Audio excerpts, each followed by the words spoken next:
One of the worst mistakes I ever made was stuffing a rape that I endured. I didn't tell anybody about this rape. If I said anything at all, I have told the story. Why? Because I was ashamed. I thought it was my fault. I thought I deserved it. You know, I was raised with you made your bed, so you lie in it type of attitude. It was like you put yourself in a dumb situation. So I want to talk to you about the stories you think are too true to tell.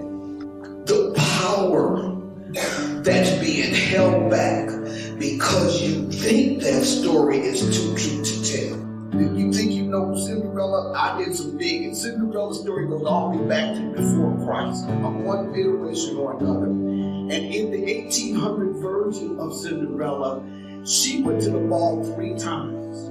And every time she went, her prince recognized her destiny. He wouldn't dance with anybody else. Now, this is the Grimm brothers' version of this. He wouldn't dance with anybody else. This is my partner, he said when he saw her. He didn't let her go, but she tore away from him every single of the 3 nights she ran from him. And when it came time to try to find who fit that shoe, one of her sisters lopped off a toe to fit into that shoe. One sister lopped off her heel to fit into that shoe. But only she could fit that shoe. I bought a pair of shoes once. Goodwill, ain't shame, just gonna tell you. I love them shoes. Oh my goodness, I put those shoes on. The shoe was my size.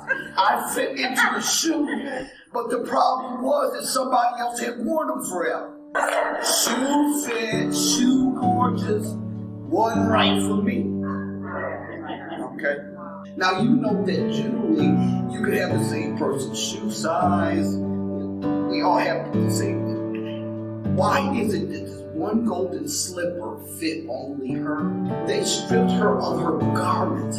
They took her out of her fine clothes. They put her in wooden shoes. Now you know your foot ain't going nowhere in some wooden shoes. Whatever size your foot is, when you put that bad fella on, if you still wear it 10 years from now, that's the size your foot's gonna be. They stripped her of her name. They stripped her of her clothes. They stripped her of her inheritance. They didn't strip her of her destiny.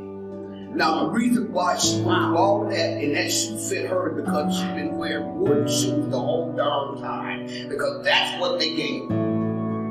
There's a few things I want you to know about that story. Had they not stripped her and put her in those shoes, any other woman in the kingdom could have fit that golden slipper. Anybody else couldn't have been comfortable for her. And sleeping by the ashes, everybody knows that any time that we go through a transformation, there's an internal fire that occurs within us. And that's symbolic of that internal fire, because the minute her mother died, she was thrust out of the nest of some extent. She was going to talk to her mother at the tree. Okay. You know, I want you guys to walk. I want you to strut. I want you to walk in your own shoes. But I'm going to ask you to do a couple of things.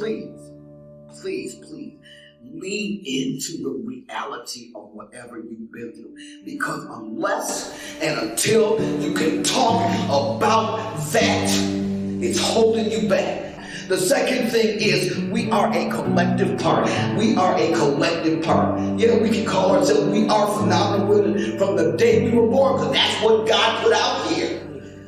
But unless we can look in the mirror and see that, it's benefiting none of us. And I want you to understand that whatever you've been through, whatever pain you've endured, whatever secret place you go to like Cinderella did, can we just all get to a place where we can embrace our own trauma and our own pain, own that thing, lean unto it, and turn that pain to power? Because I cannot be all I need to be for you unless I know you comfortable sitting in the ashes with me. I'm trying to tell y'all to walk in your own shoes, lean into who you are, but your greatest power is realized in the truth of who you are. It ain't easy to just walk in that truth. I'm asking you to lean into it. I'm asking you to realize how if we don't, each one of us, lean into and own that pain and get the courage to speak it out, we can't be that backbone for our sister when she's sitting right in the pain. I wish I would have had somebody to just be there for me in that pain like that.